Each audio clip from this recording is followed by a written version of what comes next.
Bismillah, alhamdulillah, assalatu wassalamu rasulillah wa ala alihi wa ashabihi wa wa'ala wa ba'd. Fayuhanan nas, fayuhadil rahimakumullah, usi nafsi wa iyakum bitaqallah wa ta'atih, faqad fasa takun. Wa ba'd. Satu kebahagiaan yang tiada hingga bisa kembali bersama ibu, bapak, teman-teman sekalian setelah sekian lama tidak bersua ya. Allah mengistirahatkan saya dan keluarga. Alhamdulillah Allah masih sayang. Sayang karena Allah uji dengan dengan sakit begitu, dan mungkin sayang juga karena diberikan kesempatan kedua. Ayahanda yang tinggal di sini namanya Pak Haji Miftah. Allahumma yarham. Beliau terasa hari Sabtu ke rumah sakit, Sabtu berikutnya pulang tinggal nama. Kemudian teman di SMA 1 itu ada namanya Pak Hari Priyo, dirawat beberapa saat. Kita doakan semuanya. Allahu Akbar. Besoknya mau ulang tahun yang ke-59, hari ini yang meninggal. Sampai saya membuat materi dari perenungan itu, mudah-mudahan ya satu saatnya, tapi tidak termasuk sirah ini mah. Apa sih hikmah sehat kembali itu? Nanti dikaitkan dengan umur begitu. Allahu Akbar. Ternyata betul, semuanya adalah kasih sayang Allah Subhanahu wa taala. Mudah-mudahan Bapak Ibu yang pernah sakit naik derajat sabarnya begitu. Kemudian dosa-dosanya diampuni, insyaallah keinginan kita. Kemudian diberikan kesempatan kedua untuk beribadah dan untuk berinfak. Karena orang-orang yang tidak diberikan kesempatan kepada Allah itu menjerit. Ya Rabbi lima akhartani ila ajarin qarib. Gusti naha bet dimautkan abdi teh. Pasian waktu sakedap. Fa as-saddaqa wa akum minas solihin. Abdi bade infak. Itu pakai harfu ta, fa as-saddaqa wa akum minas solihin. Abdi itu bade infak, bade saleh abdi teh. Cuma kata Allah, wala yu'akhirallahu nafsan idza jaa ajalan. Muncak urang mah kaset teu bisa. Asim kuring mah dipaparin kesempatan hirup deui gitu, sehat deui gitu. Awas Ridwan gitu. Jalan teu infak jeung ibadah lebih hal teh hianat ka Allah kan gitu. Allah. Termasuk saya niatkan sekarang aktivitas-aktivitas ya Allah, ingin kau catat amal saleh. Begitu. Apalagi sebanyak yang hadir, ilmu yang saya punya yang meskipun setetes tapi bermanfaat, ya Allah, mudah-mudahan kebahagiaan gitu. Seperti itu. Baik, itu sekedar pengantar. Ini Kang Dodoy membuat flyernya kok warna pink gitu ya. Asep Ridwannya ada di sana gitu. Oh, ternyata tentang Siti Aisyah radhiyallahu anha gitu ya. Bukan Asep Ridwannya yang pink keping-pingan gitu. Bahaya kalau Asep Ridwan. Baik, judul yang saya sampaikan pada kesempatan ini tentang Hadithul Ifki. Ya, saya beri subjudulnya adalah badai yang menerpa rumah tangga Rasulullah SAW. Waduh, hebatnya judulnya. Ya, sedahsyat itu. Rumah tangga Rasulullah yang ibadahnya kita tahu seperti apa, kesabarannya seperti apa, solehnya luar biasa, istri-istrinya pun demikian. Tapi diterpa badai rumah tangganya. Allahu Akbar. Tapi kemudian disebut ifki, bohong, hoak ayeuna. Bahasa ayeuna gitu. Nah, kita akan bahas itu, tapi sebelumnya saya ingin ingatkan ini. Bapak Ibu dulu atau kemarin menikah, Kang Dodoy 3 tahun yang lalu, 4 tahun yang lalu menikah tuh. Doa ini yang diucapkan oleh yang datang. Barakallahu laka wa baraka 'alaika wa jama'a bainakuma fi khairin. Para ulama membuka kenapa barokahnya 2.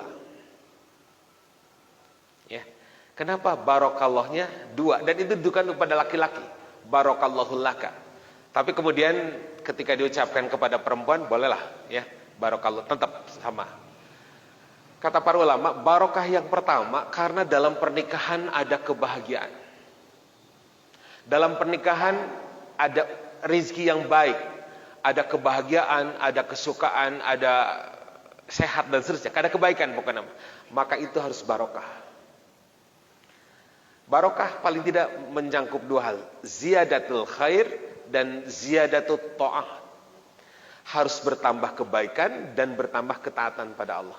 Jadi ketika kita dalam pernikahan ada kebaikan, punya uang, pangkat naik gitu ya, teman-teman mendatangi, sedang bahagianya, barokah itu harus jadi tambah kebaikan dan tambah taat.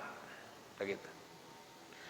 Lantas barokah yang kedua apa? Barokah yang kedua adalah ketika rumah tangga ini ada badai, ada cobaan, ada fitnah, ada hoak, ada berita buruk, ada swis gitu. Si AA aya lipstik dina acukna. Padahal mah bisa aja ke sini, Pak. Ibu ya, mohon maaf ini bukan pembelaan. Ada di YouTube oke. Lipstik teh dia kan tempelkeun gitu kan ku teman-teman di gitu. Dina tonggong teh gitu. Teu nyadar teu naon, ari ibu teh sensitif. Lipstik gitu. Si AA berenang keur capek teu rumasa nya meureun akhirnya apa terjadilah friksi, terjadilah badai di rumah tangga. Ibu nyari-nyari nginjem HP-na pariksa. Allah. Ketika terjadi itu, rumah tangga kita harus jadi kebaikan dan harus jadi tambah ketaatan pada Allah. Begitu. Barangkali ada yang pernah naik pesawat, Bu ya. Landing di atas kerjong-jong-jong kata Pak supir, kata pilot, para penumpang sekalian tolong di fastenkan, dikuatkan sabuk ikatnya karena kita akan melewati awan tebal, turbulensi. Maka kemudian kapal bisa bergoyang gitu kan. Sugan teh karena kapal teh gitu kan. Itu sih kana mobil gitu gitu. Gitu kan. Nah, ketika itu terjadi, penumpang kapal, para passenger itu bukan berdiri dan kemudian nyepengkal, bukan. Yang dilakukan apa? Ikatkan, kuatkan ikatan seat belt ini. Dan kemudian tidak ada yang diseru, tidak ada yang dipinta di kapal itu kecuali kepada Allah. Pilot anggar pisau toge sok sanajan supir teu bisa nanaon.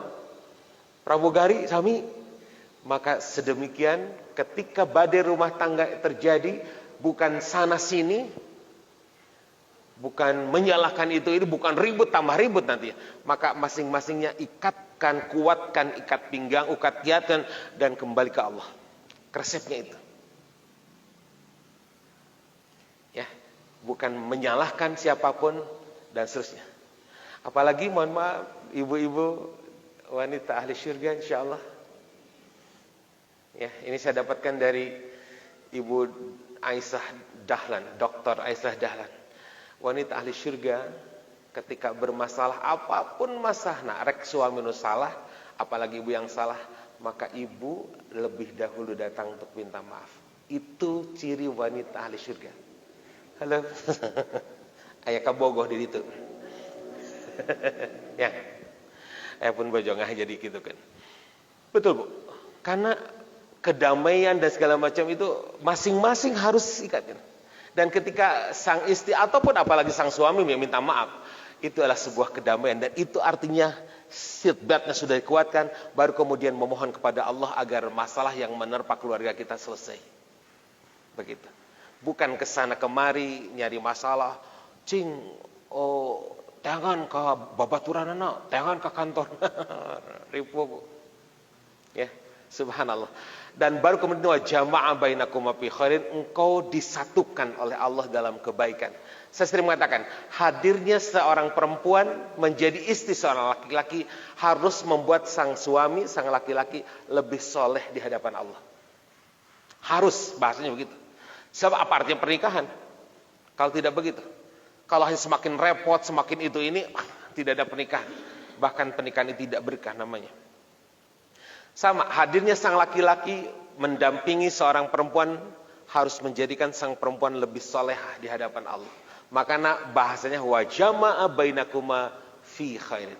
Kalian disatukan dalam kebaikan. Inilah rumah tangga yang mudah-mudahan bukan sekedar rumah tangga dunia, tapi insya Allah sampai menjadi pasangan di syurga. Amin ya rabbal alamin ya. Yang bahagia itulah nungkul wae. Baik, kita mulai ya. Ini dia prolognya, Bu. Saya katakan di sini dah hoak. Ternyata bahasa dulu hoak itu sudah ada ya. Tapi bahasanya ifkan atau ifku. Fitnah dan cerita dusta itu bukan barang baru. Wis, Nabi Muhammad SAW pun pernah diserang oleh fitnah dan cerita dusta yang sangat keji. Betapa tidak sebutkan sangat keji. Pulang dari peperangan. Tiba-tiba diisukan Siti Aisyah selingkuh, coba tuh. Ya Allah, kan Nabi deh. Mun ka Asep Ridwan betul naon gitu kan. Ya mah kan Nabi. Masya Allah, ini orang begitu kan kacida. Nabi pun tak berdaya melawan. Eng kita akan lanjutkan. Bayangkan seorang Nabi yang agung mengalami fitnah yang luar biasa keji. Istrinya dikabarkan telah berselingkuh dengan laki-laki lain. Jadi ibu bapak sekalian, tolong ingat doa tadi. Ya.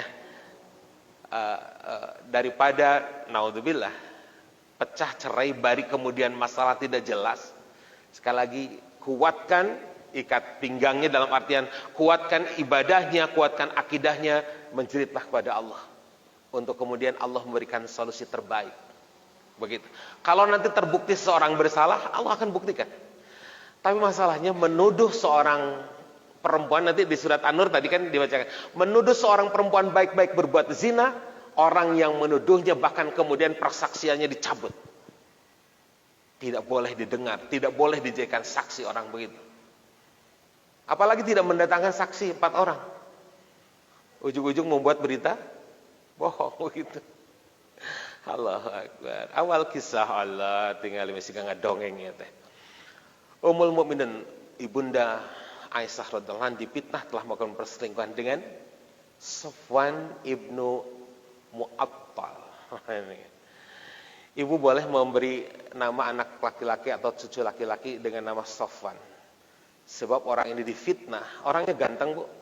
Karena oleh Rasulullah dijadikan sweeper. Tim sweeper. Jadi kalau ada rombongan Rasulullah di depan, dia di belakang. Begitu. Untuk sweeping ya. Mana ada pasukan Rasulullah yang tertinggal atau ada harta benda yang tertinggal. Nah, Safwan itu orangnya luar biasa.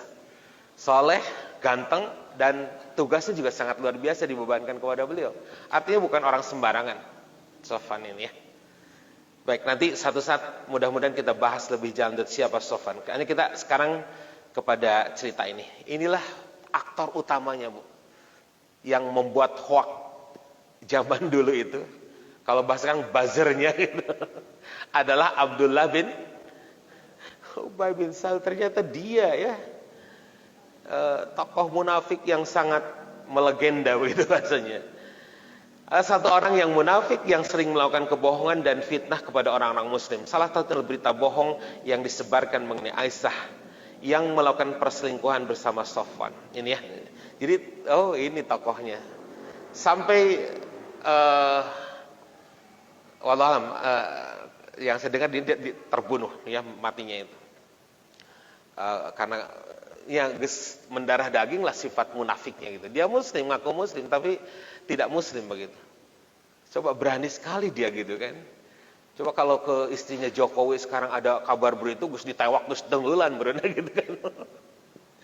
Tapi Rasulullah kita akan dengarkan ya, kita lihat apa kisah berikutnya. Nanti pada saat itu Aisyah radhiyallahu anha pergi bersama Rasulullah dalam peperangan Bani Mustalik ya.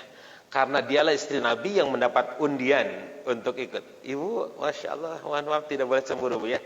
Jadi dari sekian istri yang masih jag-jag waringkas untuk menemani Rasulullah itu ternyata diundi. Qadarullah, karena memang Allah punya skenario yang ternyata terpilih adalah Siti Aisyah. Ya. Perangnya sendiri nanti kita akan bahas ya.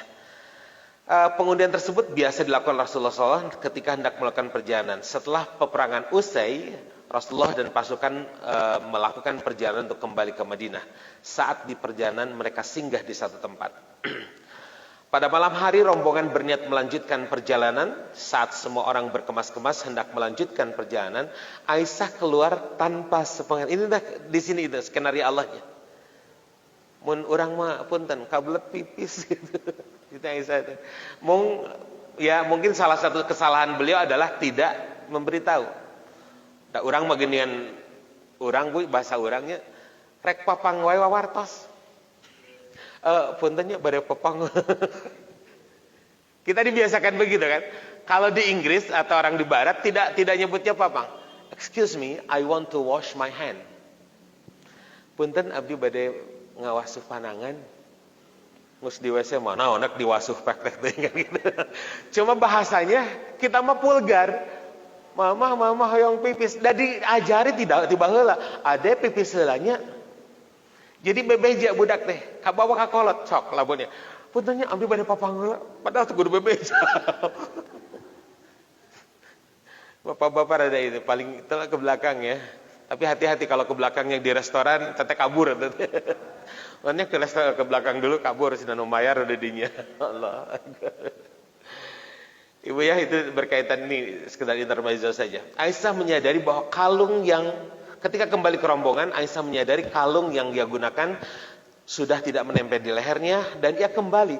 Andai saja kalungnya masih ada, Aisyah tidak akan tertinggal. Tos mah kapengker teu wawartos, begitu uih deui hilap kalung tas teu aya, duka murag duka kumaha, uih deui dia mencari kalungnya. Nah, di sanalah kemudian kisahnya berlanjut. Saat Aisyah mencari kalungnya, rombongan mengira bahwa Aisyah tetap berada di Haudaj, rumah yang di atas unta ya, rumah kecil yang terpasang. Oh ini ada nih, rumah kecil yang ada terpasang di atas. Kalau istri Nabi atau istri-istri yang lain tidak berjalan untuk perempuan itu, tapi disediakan naon urang masa saungan lah gitu ya, konter lamun dina pernikahan lah gitu ya. Kemudian orang yang bertugas melayani unta Aisyah menuntun unta tersebut pergi bersama rombongan melanjutkan perjalanan mereka. Setelah Aisyah menemukan kalungnya, ia kembali, tetapi tidak seorang pun yang Aisyah temui di sana. Kemana gitu? Allahu Akbar. Tidak ada yang tidak ada yang dapat Aisyah lakukan. Kemudian ia hanya berbaring duduk-duduk gitu ya dan berselimut hijab. Ia berpikir jika rombongan menyadari ketidakadaannya di dalam Haudad tadi, maka dia pasti akan mencarinya kembali. Jadi Aisyah tidak kejar, karena ngejar ke mana Pak Intan? Duka itu, duka dia kan ngejar ke dia salah benar lebih parah gitu kan. Akhirnya dia memutuskan untuk diam, hanya berselimut hijab saja. Tanpa Aisyah sadari, tiba-tiba terdengar suara seorang mengucapkan innalillah. Tuh lihat, salahnya Sofwan. Itu asik, tuh begitu. Tapi innalillah wa ilaihi rajiun, istri Rasulullah. Sofwan sangat menghormati Siti Aisyah. Saat ia membuka mata, terlihat Sofwan oleh Aisyah itu berdiri di samping Aisyah. Sofwan mengenal Aisyah sebelum adanya perintah penggunaan hijab. Setelah itu Sofwan merendahkan untanya dan memerintahkan Aisyah untuk menaikinya. Kemudian Sofwan menuntun unta tersebut untuk menyusul rombongan hingga Nadhr an-Nazirah. Ya, dari sinilah kemudian fitnah menyebar. No, geningan. Begitu. Ya kurang lebih lah. Saya waktu itu nggak hadir. Tapi demikian, budaya Arab jangankan seperti itu kan. Wanita-wanita itu jangan keluar rumah tanpa izin suaminya kan begitu ya. Apalagi berduaan di malam hari perjalanan jauh, sudahlah dianggap begitu, dianggap selingkuh begitu. Allahu Akbar. Kita lihat bagaimana mencekamnya dan suasana yang tidak enak yang dialami oleh Siti Aisyah. Setibanya di Madinah, fitnah mengenai Aisyah semakin menyebar luas. Tadi aktornya dia apa? Abdullah bin Salul gitu kan. Semakin menyebar luas di kalangan masyarakat. Rasul hanya diam. Ini saking apa ya? Saking beratnya. Rasul tidak melakukan pembelaan. Tidak menanggapinya. Karena cukup lama wahyu dari Allah Subhanahu wa taala belum turun kepada Rasulullah. Kurang lebih hampir 30 sampai 40 hari tidak ada wahyu. Begitu. Allahu Akbar. Rasulullah SAW meminta pendapat kepada para sahabat mengenai berita itu. Lihat, satu di antaranya yang diminta pendapat Ali bin Abi Thalib radhiyallahu an. Apa kata Ali? Dia memberi isyarat secara tidak langsung menyarankan agar Rasul menceraikan Aisyah. Siapa Sayyidina Ali? Minantuna. Siapa Sayyidina Ali? Anak pamannya. Jadi kepercayaan Sayyidina Ali, percayaan Rasulullah. Diminta pendapatnya, katanya, udah ya Rasul ceraikan saja, ngarah beres masalahnya gitu. Allahu Akbar. Ya, tos saja gentos lah, ceraikan. Sedangkan sebagian sahabat lain berpendapat agar Rasulullah tetap mempertahankan Aisyah dan tidak mendengarkan perkataan-perkataan kaum munafik. Munafik semakin ini. Sejak awal kepulangan dari peperangan, Aisyah kemudian jatuh sakit. Betapa tidak ibu sekalian ya, ia ditimpa berita yang tidak enak dan lain sebagainya. Awalnya dia tidak mengetahui fitnah itu, hanya nama lempeng, udah sim kuring matenan awan begitu bahasanya kurang lebih ya. Tidak berbuat dosa, tidak berbuat apa-apa. Kenapa harus ribet? Yang ribut di belakang gitu. Akan tetapi Aisyah merasa heran dengan sikap Rasulullah kepadanya. Biasanya Rasulullah SAW selalu bersikap dan memberi sentuhan lembut kepadanya. Wahai Humaira, ya, si gelisinya asli sayang, si bareng pipina, gitu. Ya mendiamin.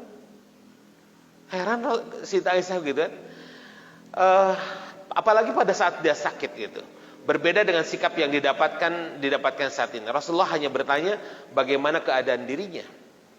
Neng, kumaha damang tos sebenarnya. Tak ada yang lebih hingga dalam keadaan Aisyah membaik. Satu malam ia pergi ke Jamban bersama Ummu Mithah.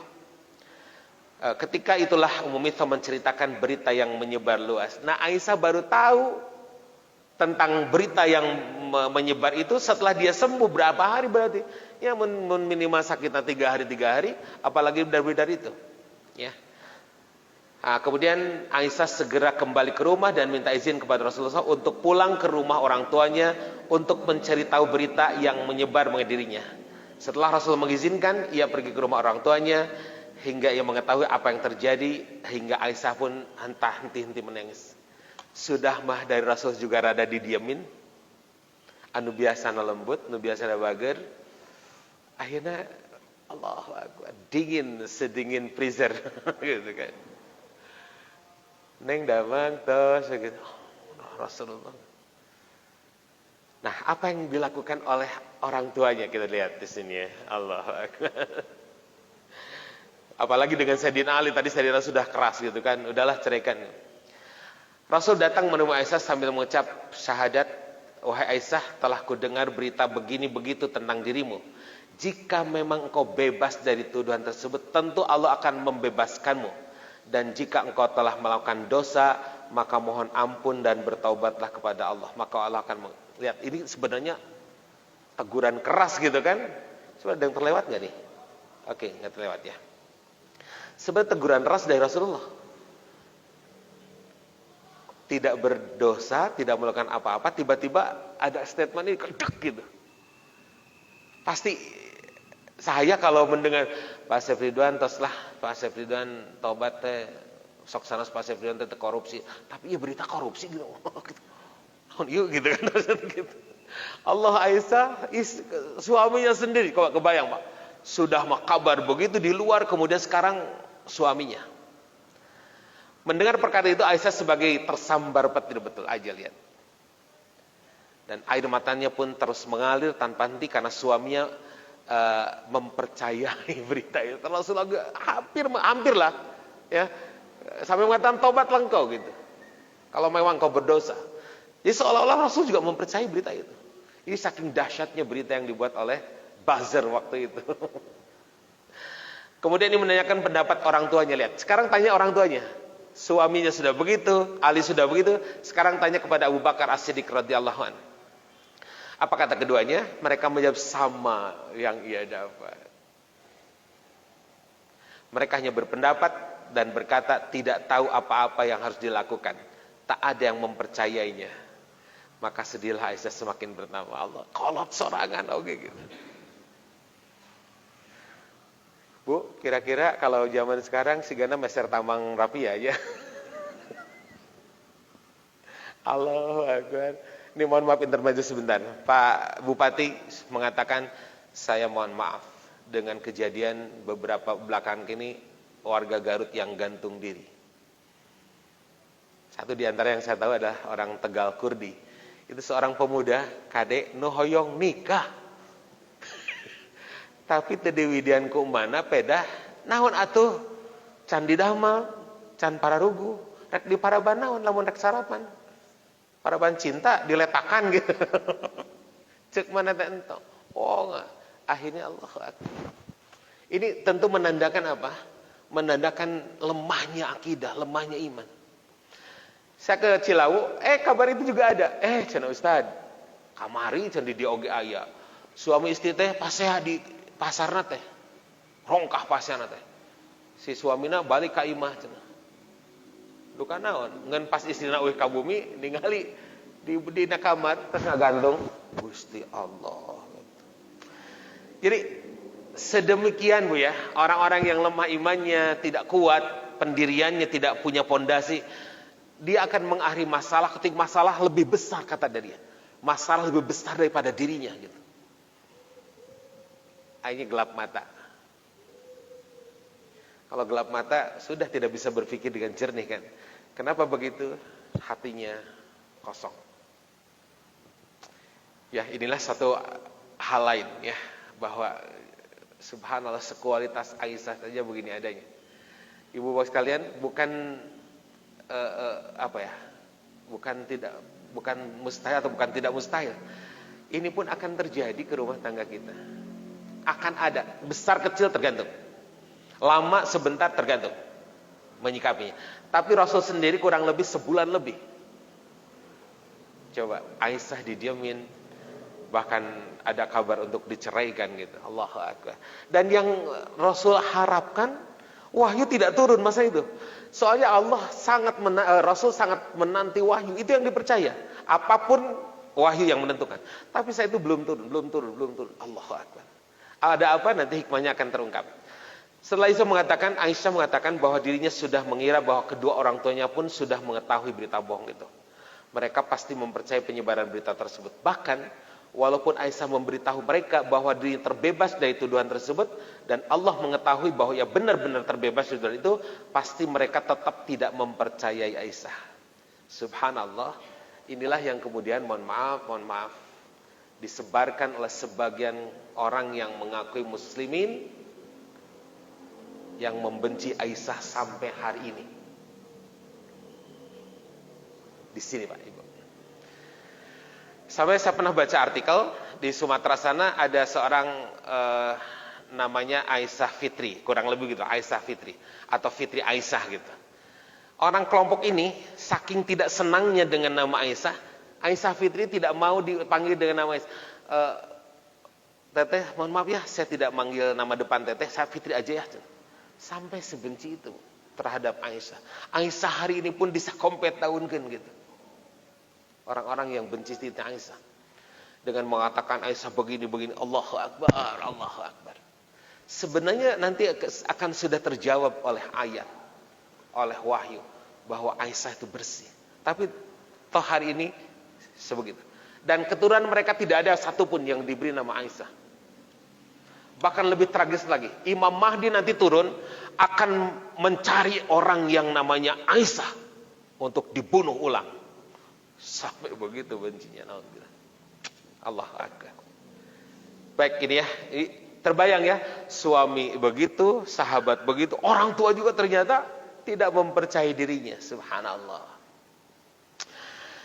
Allahu Akbar ya.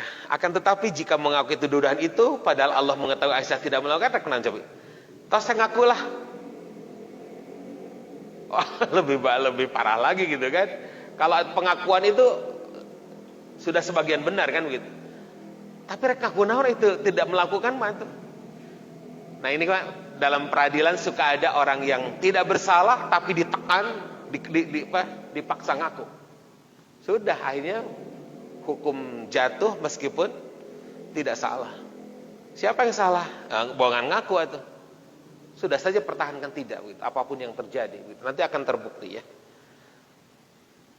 Ibu muni Allah hoki gitu. Baik, kemudian Aisyah mengatakan bahwa demi Allah dirinya tidak mendapatkan perumpamaan antara diri dan orang tua kecuali seperti perkataan ayahnya Nabi Yusuf yang mendapatkan dalam Quran surat Yusuf, maka bersabarlah, fasbir. Maka itulah yang terbaik bagimu dan kepada Allah sajalah memohon pertolongannya terhadap apa yang kamu ceritakan. Aisyah pergi dan berbaring di tempat tidurnya dalam keadaan wah, Masya Allah, luar biasa. Pada saat Aisyah berbaring di tempat tidurnya tak lama Rasulullah SAW tampak terlihat lemah dan keringatnya bercucur menandakan Rasul mendapatkan wahyu. Ini dia ya. Subhanallah. Kejadian tersebut biasa dialami Rasulullah SAW ketika menerima wahyu sebelumnya. Seperti keadaan orang-orang orientalis, Bu, orang-orang yang benci Islam mengatakan Muhammad itu orang ayan. Jadi kalau mendapatkan wahyu itu gituan, berkeringat bahkan sampai ngegoler. Kalaupun sedang di atas unta, untanya bahkan tidak kuat menanggung bebannya Rasulullah yang menjadi berat begitu. Sampai ngedepak untanya kalau Rasul mendapatkan wahyu di unta. Kita kan begitu, oh Rasul sedang mendapatkan wahyu. Orang-orang talis mengatakan tinggali Muhammad tegering. Ayan gitu. Jadi kelompok-kelompok begitu sadar lagi gitu. Lamun nu ayan makan sakitnya nggak bisa diatur gitu kayak itu temporer. Rasul pada memang mendapatkan wahyu. Subhanallah. Ini apa? Bukan yang sebentar, Ibu. Sebulan lebih, bayangkan. Prosesnya begitu. Hiruk pikuk, geus. Masya Allah. Inilah kemudian Allah menurunkan ayatnya. Nanti ayatnya kita baca. Rasul menghampiri Aisyah dan tersenyum kepadanya seraya berkata, Allahu Akbar. Rasul pun merasa lega. Karena jawabannya langsung Allah.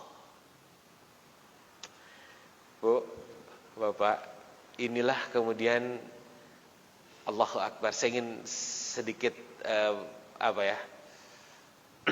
mengomentari kondisi hari ini. Mohon maaf, ibu-ibu terpengaruh, kita terpengaruh, sholat terpengaruh, sholat kita renggang-renggang, ya.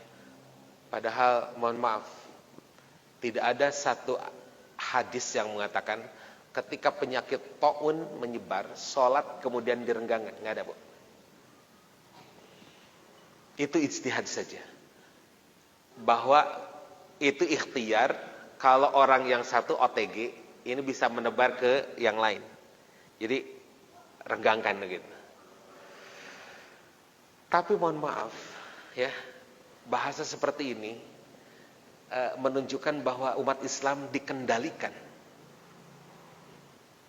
Sampai haji selama 2 tahun ini tidak normal meskipun tidak stop sama sekali. Setahun lalu ada kurang lebih ratusan orang yang melaksanakan haji. Masih ada. Hari ini katanya 600.000. Tahun ini ya. Dan wallahualam tahun depan. Tapi kalau sudah tidak ada sama sekali yang berhaji, inilah kiamat menurut saya. Ya. Kenapa umat Islam harusnya berpegang teguh dengan apa yang disampaikan Rasulullah SAW? Inilah pegangan kita. Rasul bersabda, taraktu fikum amrayni. In tamassaktum lan tadilu abadan. Ada dalam bahasa lain ada di taraktu fikum amrayn lan tadilu abadan im tamassaktum bihima. Kamu ditinggalkan oleh 2 pusaka yang kalau engkau berpegang teguh kepadanya engkau tidak akan pernah tersesat. Apa itu? Kitabullah was sunnah Rasul. Sekarang sunnahnya sudah dirubah. Naudzubillah min dzalik. Saya katakan ketika jadi imam, kita istighfar kepada Allah. Andai renggangnya jamaah sekarang ini menyebabkan kita merubah fikih. Padahal jangankan renggang, ada celah sedikit saja Rasul mengatakan, wanti-wanti, anak setan masuk tuh. Celah. Komo aina sampai ter. Allahu Akbar. Ustaz Ihsan Tanjung mengatakan kita sudah didikte oleh Yahudi yang hari ini mereka sedang bergembira ria. Cerita ini sekali mengisyakan hanya Allah yang dipercaya. Kalau kita mah hanya Allah dan Rasulnya kan begitu ya. Aisyah belum mengucapkan sesuatu dan Rasul juga belum menetapkan sesuatu. Baru andai kau berdosa bertobatlah, kan begitu. Tapi karena sekali lagi Aisyah bersih, Aisyah tidak melakukan apa-apa, akhirnya Aisyah diam gitu. Meskipun itu tamparan, bahkan tadi digambarkan bagi disambar petir, kan begitu ya. Rasul mengatakan, bergembiralah wahai Aisyah, sungguhnya Allah telah membebaskan kamu. Subhanallah. Kemudian ibu Aisyah memerintahkan Aisyah berterima kasih kepada Rasulullah, akan tetapi Aisyah menolak dan berkata, tidak, demi Allah aku tidak akan berterima kasih kepadanya. Tuh lihat sekarang Aisyah ngelawan. Mun bahasa ibu mah kelaanan. Allahu Akbar. Aku tidak akan memuji kecuali Allah, ya, karena dialah yang telah menurunkan pembebasanku. Punten, Aisyah juga manusia ya. Padahal beliau orang yang salehah gitu. Tapi karena Rasul pernah hampir mempercayai, akhirnya masih terbersit. Allahu Akbar. Ini Aisyah manusia biasa di satu pihak. Rasul kemudian mengeluarkan khutbahnya kepada orang-orang dan membacakan ayat Al-Quran yang mewahyukan bahwa berita Aisyah adalah berita bohong. Nah ini baru. Kalau kaum muslimin itu kan dia suka bertanya, ya Rasulullah, ini wahyu atau pendapat engkau? Ketika perang Badar pertama kali, ya, dan Rasul menentukan kita akan camp di sini untuk persiapan perang. Ada seorang sahabat yang kata, ya Rasulullah, punten, apakah penetapan di sini itu pendapat engkau atau wahyu? Ini hebatnya para sahabat. Sangat santun dan begitu menghormati Rasulullah. Kata Rasul, oh enggak, ini pendapatku. Ya Rasulullah, kalau begitu aku punya pendapat. Boleh saya sampaikan? Oh silakan. Ya Rasulullah, tempat ini tempat yang rendah. Dan ini tempat terlihat dari manapun. Kondisi perang ya Rasulullah, ini berbahaya. Musuh bisa datang dari sini dan langsung melihat kita. Ini bahaya, kita diserang. Dan dengan sumber air agak jauh. Jadi kita kalau ada keperluan ke sana. Bagaimana kalau sumber airnya kemudian direbut orang, maka kita akan payah. Oh benar juga. Terus apa? Saran saya Rasulullah, kita pindah ke sebelah sana, tempatnya agak tinggi dan dekat dengan sumber air. Diterangkan, apa kata Rasulullah? Baik, pendapatmu benar, kita pindah ke sana. Subhanallah.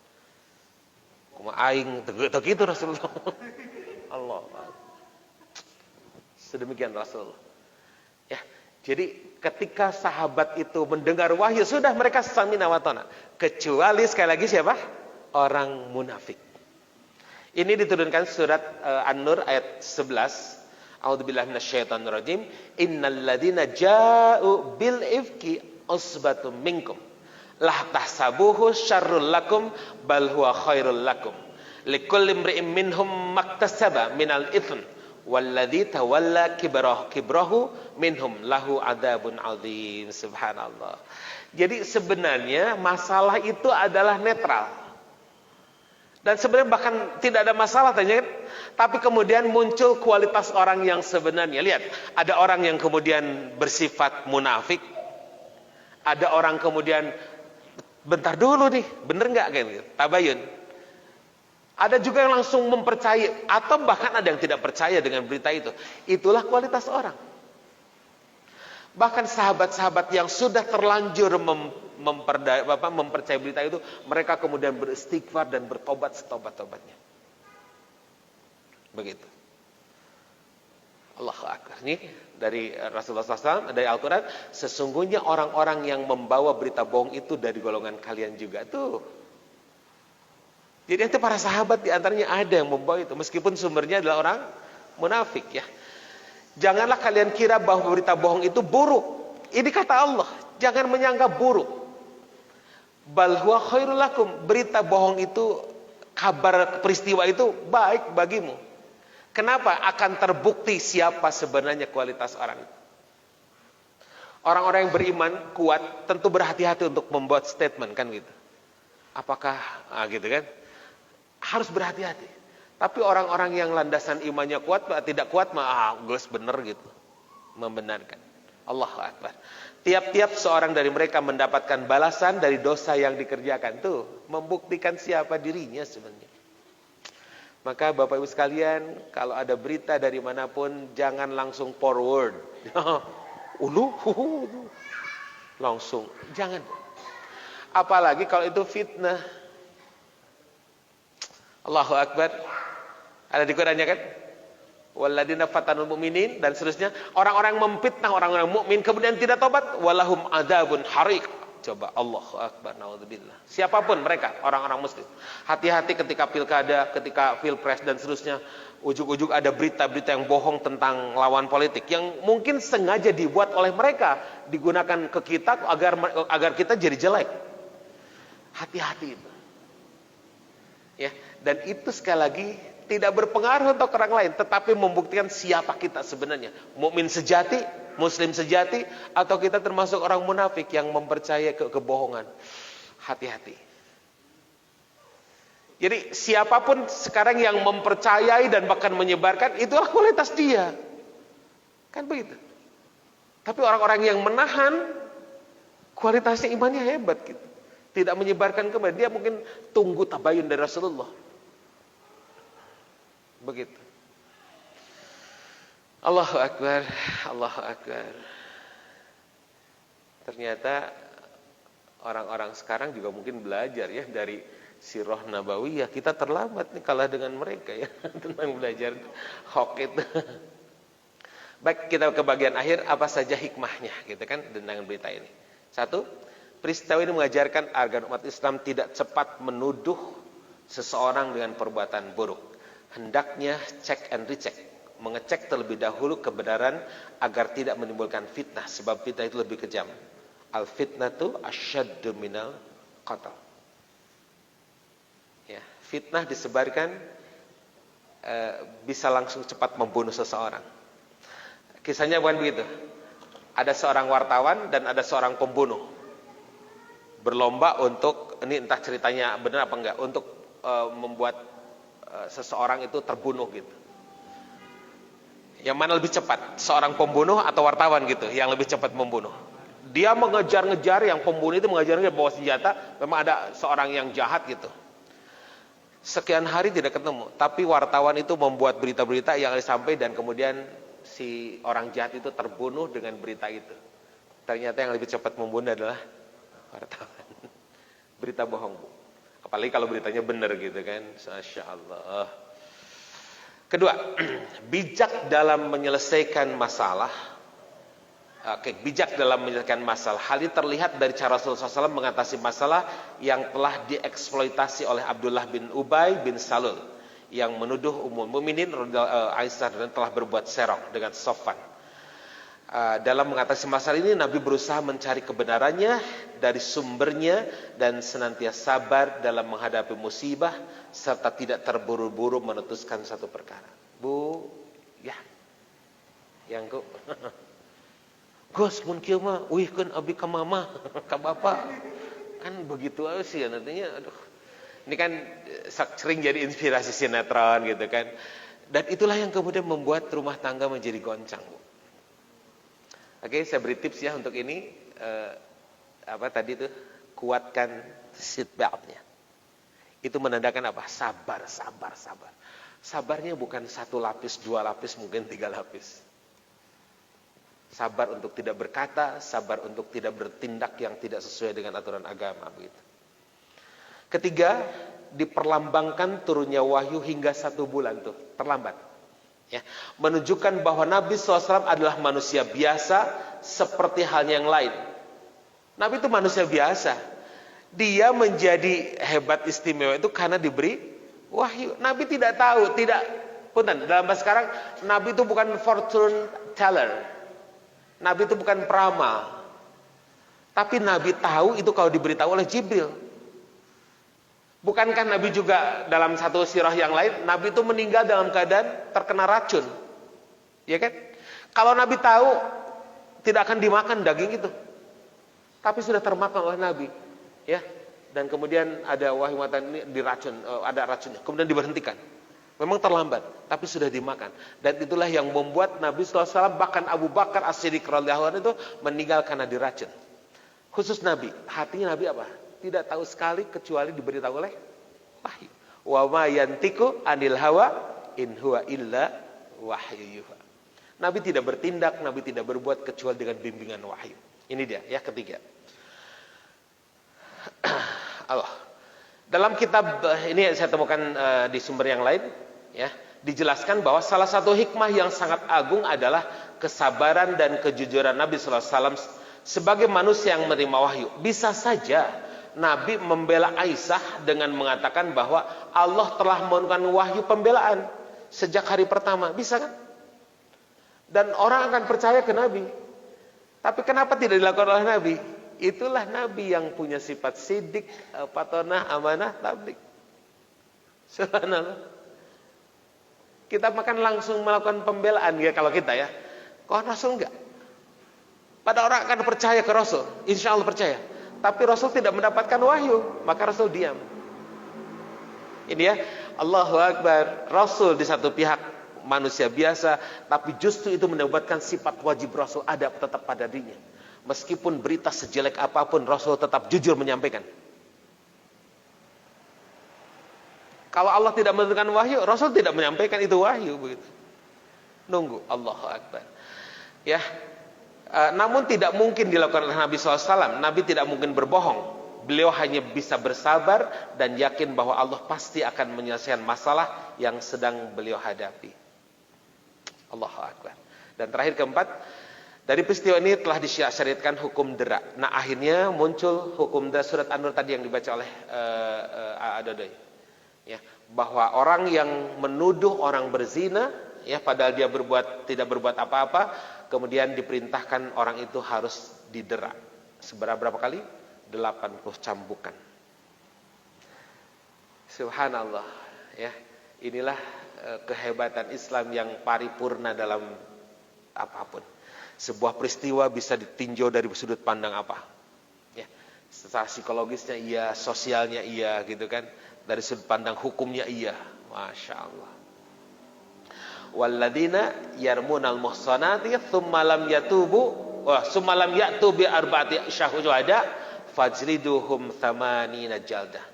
Orang yang menuduh perempuan baik berbuat zina dan tidak ada saksi 4 orang, maka deraklah dia dengan 80 kali deraan. Kubeber tadi tengah nate. Beledak 80 kali. Sehingga dapat parengkelannya. Wala taqbalu lahum syahadatan abada.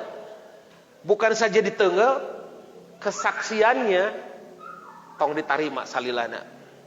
Coba. Wa ulaika humul fasiqun. Geus jelema pasek tanda gitu teh, munafik. Allahu Akbar. Sudah habis.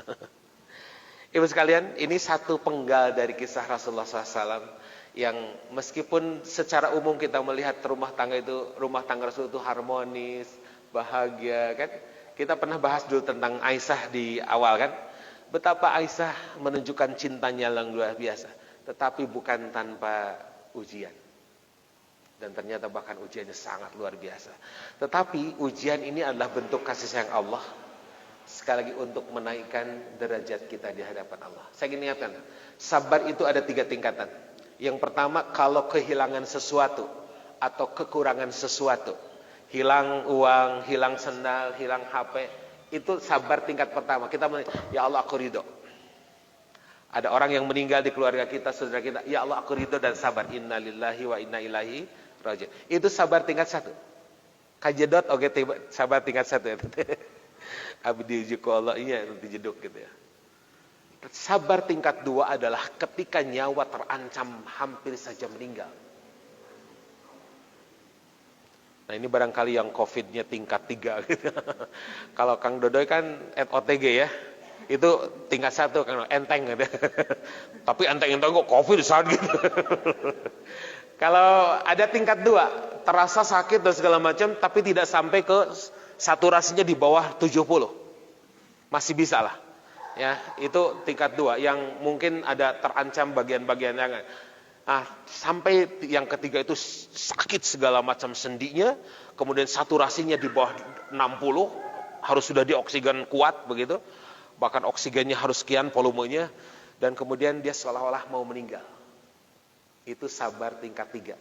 Kalau dalam kondisi dia mengatakan, ya Allah aku ridho dan sabar dengan kehendak-Mu, inilah yang akan mengangkat derajat di hadapan Allah. Kenapa? Karena sabar yang diminta oleh Allah dari kita adalah fasbir kama sabara ulul azmi. sabarlah kalian seperti para nabi. Tuh. Jadi kalau tingkat 1 belum, tingkat 2. Ada tingkat 3, sabar ketiga yang paling tinggi, tingkat 3 yang pahalanya tidak terbatas adalah sabar ketika terjadi peperangan. Asik, mudah-mudahan. Saudara-saudara kita di Palestina, saudara kita di Suriah, saudara kita di Irak sudah mengalami itu. Dan satu perkataan mereka adalah hasbunallah wa ni'mal wakil, ni'mal maula wa ni'man nasir. Ibu, bapak, itu disunahkan dibaca tiap ba'da maghrib sama ba'da isya 7 kali. Agar kita bersiap, andai satu saat terjadi peperangan, kita sudah menyiapkan diri, kita sudah sabar. Boleh yang agak panjang, hasbiyallahu la ilaha illahu alaihi tawakkaltu wa huwa rabbul arsyil azim. Oh, boleh itu juga. Surat At-Taubah. Boleh itu. Intinya menunjukkan, ya Allah, aku siap sabar dengan apapun yang terjadi dan hanya Engkau pelindungku, begitu. Nah, kalau sudah tingkat 3 ini sabarnya, innallaha ma'as sabirin. Sabar yang kemudian orang itu didampingkan dengan Allah. Subhanallah. Berat sabar itu, iya. Tapi buahnya manis. Jazakumullah atas segala perhatiannya. Mudah-mudahan manfaat dan mohon maaf kalau ada salah dan kurang. Ya, insyaallah itu saja. Jazakumullah. Assalamualaikum warahmatullahi wabarakatuh.